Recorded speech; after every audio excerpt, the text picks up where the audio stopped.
Good evening and welcome to another episode of Cherie, the alternative and the avant-garde TV show that devoted to art, beauty, photography and music and much more in general, devoted to life and the lifestyle. My name is Cherie Laurent, and I am going to be your host for tonight's episode. Tonight, I have a new famous word appeared in our life, but this word took another direction. This word is the wicked. Most of us know the Wicked of Oz, or someone said to you, "You are so wicked." But have you ever heard of something called the wicked problem? Now, if you never heard this expression before, this becomes very familiar in our life. And tonight, I will be taking you for the first segment of the show tonight, and let's unfold what the meaning of the wicked problem. Let's see how wicked you could get. Come on. Wicked problems. Wicked problems are highly complex problems. Examples include environmental degradation, climate change,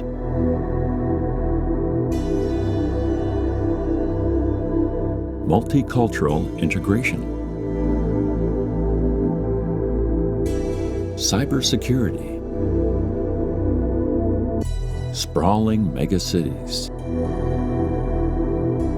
political gridlock,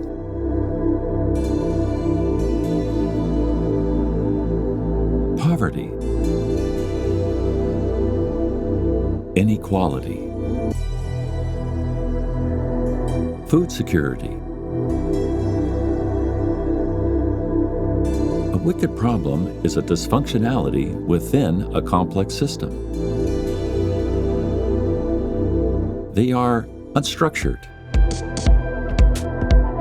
open-ended, interconnected, interdependent, multidimensional,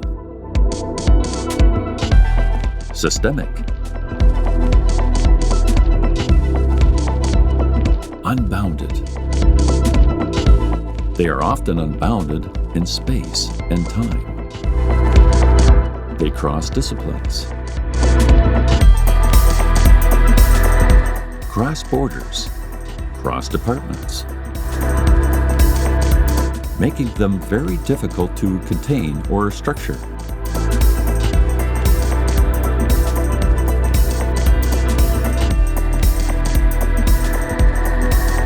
Interdependent. These problems have many deep and unknown interconnections and interdependencies. When you try to pull on one part, you end up getting the whole thing. Evolutionary. Dynamic. Complex problems are dynamic. They evolve over time. Problems and solutions are intertwined as they co-evolve, with the definition of the problem itself also evolving. In response to their intimidating nature, many people feel overwhelmed and respond with denial, resignation, determinism, resulting in inertia, or try to tame the problem by oversimplifying it. Complex problems signal a need for a paradigm shift in approach. To recontextualize the issue, breaking out of established assumptions.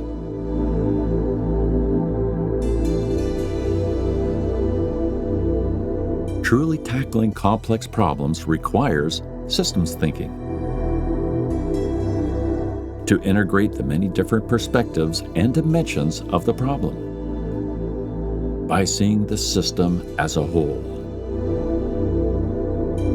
We can get the real idea of the true nexus that makes up the core constraints at the heart of the wicked problem. After we explore what the meaning of the wicked problem, I wanted to get your attention for something more important. And I have to be honest, I'm one of the people that guilty of that. And I didn't know what I was doing until I saw this segment. And in everyday life, I used to love standing underneath the shower as long as I can because I love the feeling of the water on my skin. It just makes me feel comfortable. The same thing also when I do my beauty regime in the morning and at night and fixing my makeup. I used to leave the water running until I realized that only 1% of the water on the universe is drinkable. And if you want to know more information, 60% of a human body is made of water. You get the brain has 73% of the brain is made of water. You get the lung have 85%, and you've got also the kidney and the liver 75%. Also in your bone you have 30% of water. So the truth is we are mostly made from water, and the water is the most important thing for our existence. But if you like me, and I know you don't mean to harm anybody and you don't have any bad intention of doing it, we are doing it. So I want to take you and just make you see some of the fact that maybe make you change the way you do things about life in everyday life, because it does make a difference if I change, because I try to do my best now and I teach also my child to do the same. And if you could do it and teach the people you love and your children and your partner to do the same, everyone could do their part and maybe it will make a difference. So let's see this documentary. The Water Crisis in Numbers. Earth has an estimated 1.4 billion cubic kilometers of water, but most of it is in the oceans. Less than 1% of it is liquid fresh water. Of the world's fresh water, 70% is locked up in glaciers. 30% is underground and hard to reach. Less than 0.3% is easily accessible. 7.4 billion people want it. 8% for urban and municipality. 22% for industry and energy. 70% for agriculture. 4.6 billion people get water through a pipe connection. 2.4 billion through public taps, protected wells, and boreholes. The water crisis. Global water usage increased 6 times over the last century. By 2030, water supplies will satisfy only 60% of global demand. In China, 55% of their rivers have disappeared since 1990. India has 18% of the world's population, but just 4% of the water. In the Punjab region of India, groundwater levels have dropped 10 meters since 1979. In parts of California and Texas, the water table has dropped over 100 feet. By 2025, 1/2 of the world's population will be living in water-stressed areas. We have a water crisis, but is it a crisis in water, or is it a crisis in water management?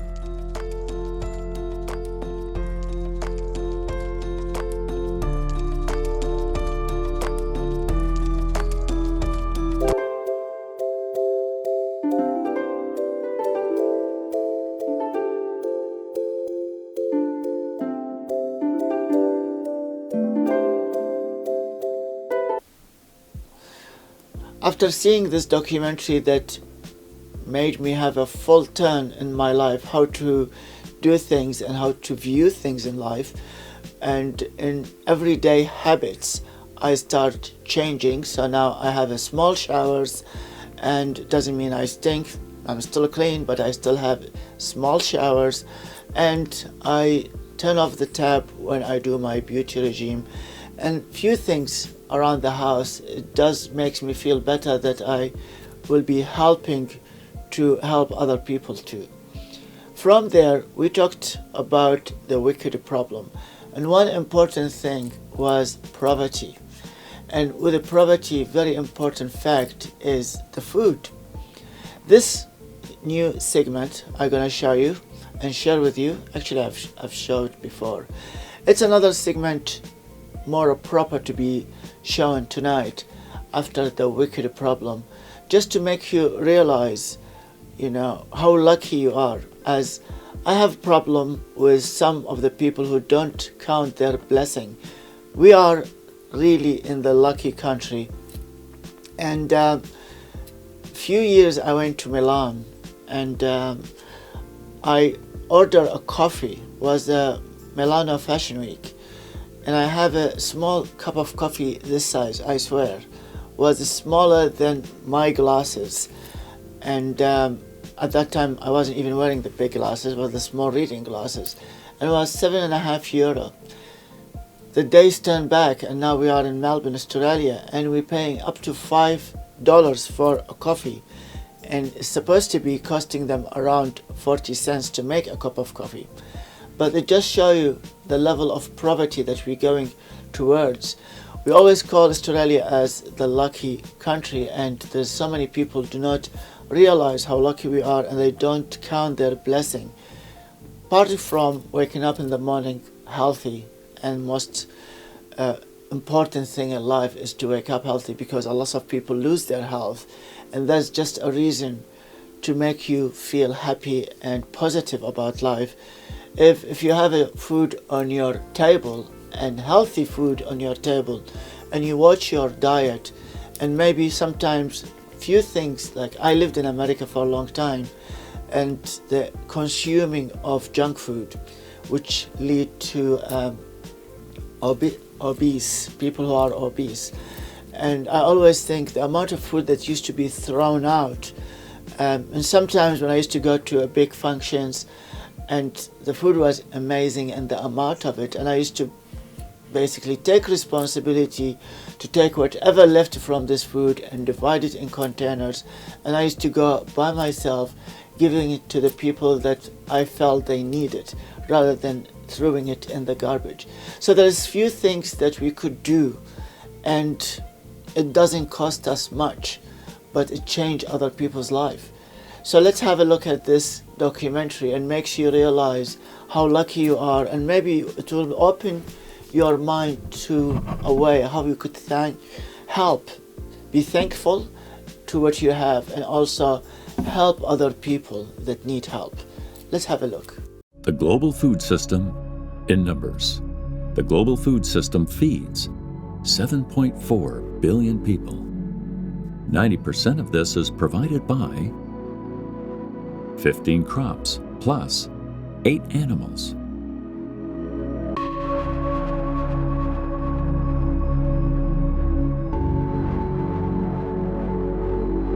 Where does it come from? China, number one, $1,000 billion of agricultural output. India, number two, $413 billion. Europe, number three, $333 billion. United States, number four, $290 billion. Share of worldwide employment in agriculture, 40%. But not all are fed equally. 5.5 billion get sufficient calories, but many do not. 770 million are undernourished, while 650 million are obese. At the turn of the last century, the average American farmer could feed 6 to 8 people. Now they can feed 126 people. Impressive feat. But productivity gains are slowing. Demand is increasing. By 2050, we will need a 70 to 100% increase in protein and calorie production. At the same time, natural resources have been significantly depleted. 20% of arable land has been degraded.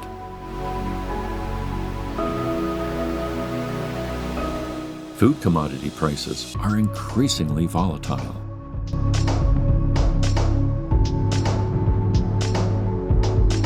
Consumer demands are changing fast. Food systems. Where to next?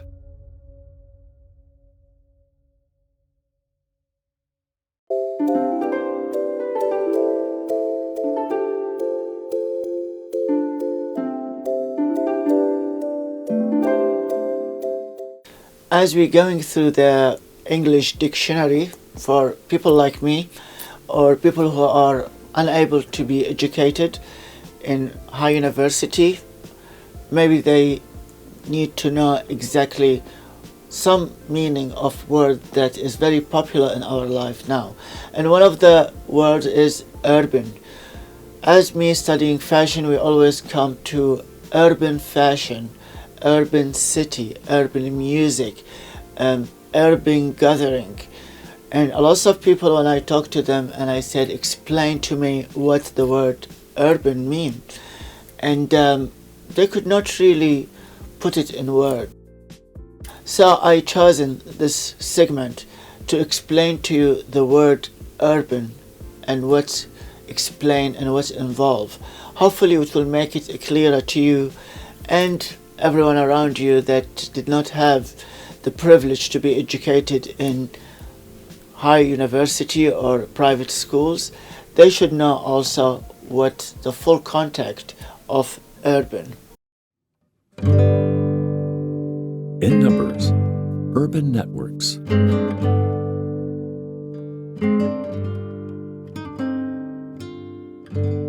For almost all of human civilization, urban populations have been less than 10%. This started changing around the year 1900. By 1950, global urbanization has reached 30%. By 2010, it hit 50%.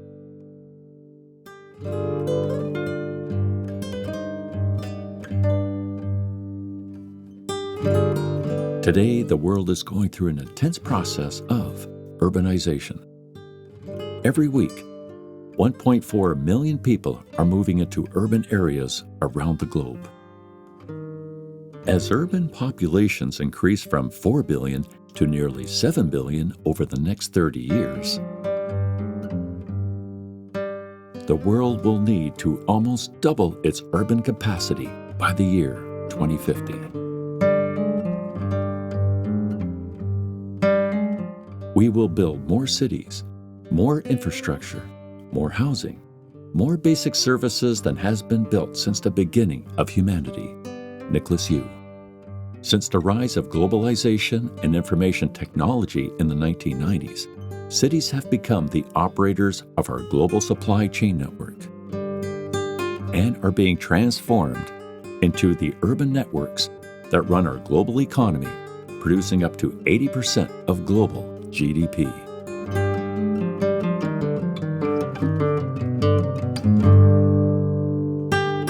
The most complex of these are global cities, which are leaders in global connectivity, enabling a municipality of networks.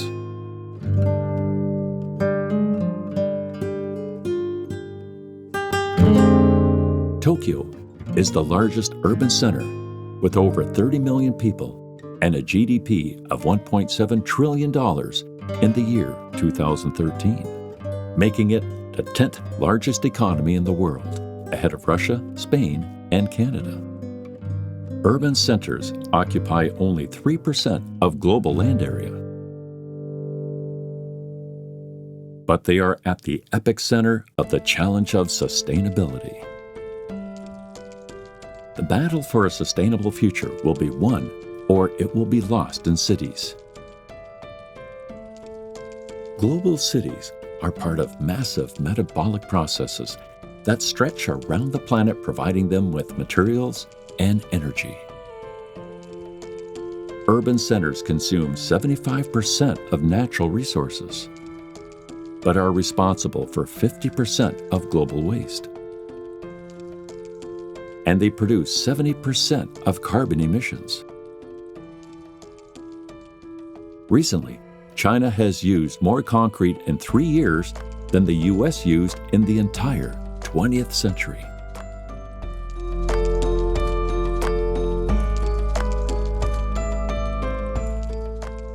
These urban networks create a new geography of connectivity with a logic of inclusion and exclusion. That creates new socio-economic opportunities and divisions.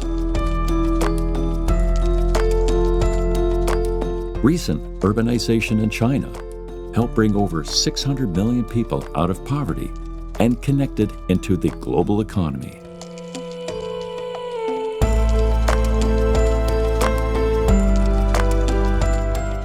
But these networks also exclude.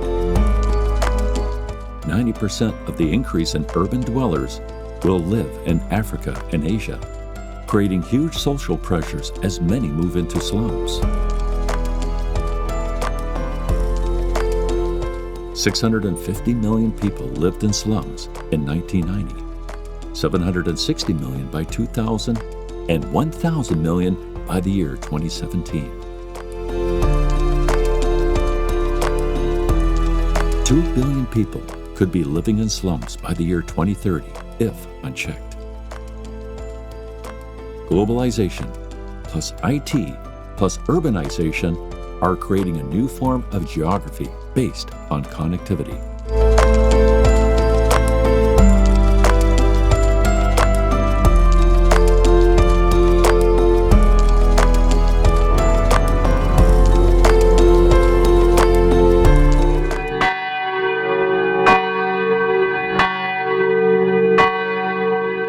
Would you like to be touched by an angel? Then subscribe to onlyfans.com/Cherie777, where you'll enjoy the most exquisite art, music, photos, videos, where fantasies, dreams, illusions, and mirage are all merged together. Subscribe now and enjoy the world beyond your imagination. That was all for tonight. I hope you did enjoy the episode tonight and you did gain a lot of knowledge and information about things maybe you were not sure about, or you knew in the past, or you met for the first time. I look forward to seeing you next week. Until next week, take care of yourself, the people you love, and the people around you. As I always beg you, more kindness, more understanding, more compassion, more respect. It makes the world a better place for you, for me, for everyone. And if you like to support me, Cherie Laurent on Vimeo, Instagram, Facebook, Twitter, everywhere. And if you want to join the show, it's send me email on cherie_Laurent@yahoo.com, or join Vimeo, which is vimeo.com/Ma Cherie TV show. Wherever you look, you will find a way to contact me to be part of my show or of my thought, or if you want to suggest something for me to consider or cover on the show. In the end of the day, all what I do is to bring the best I can to your beautiful eyes only. I'm not sure about only. There's a lot of people watch the show, but you got what I mean. I like to invite you also, there's so many things in my mind. I like to invite you to listen to my music on Spotify, Google Play, YouTube, Amazon, everywhere. And I love you. Have a good night and sweet dreams. See you next week. Bye. See you.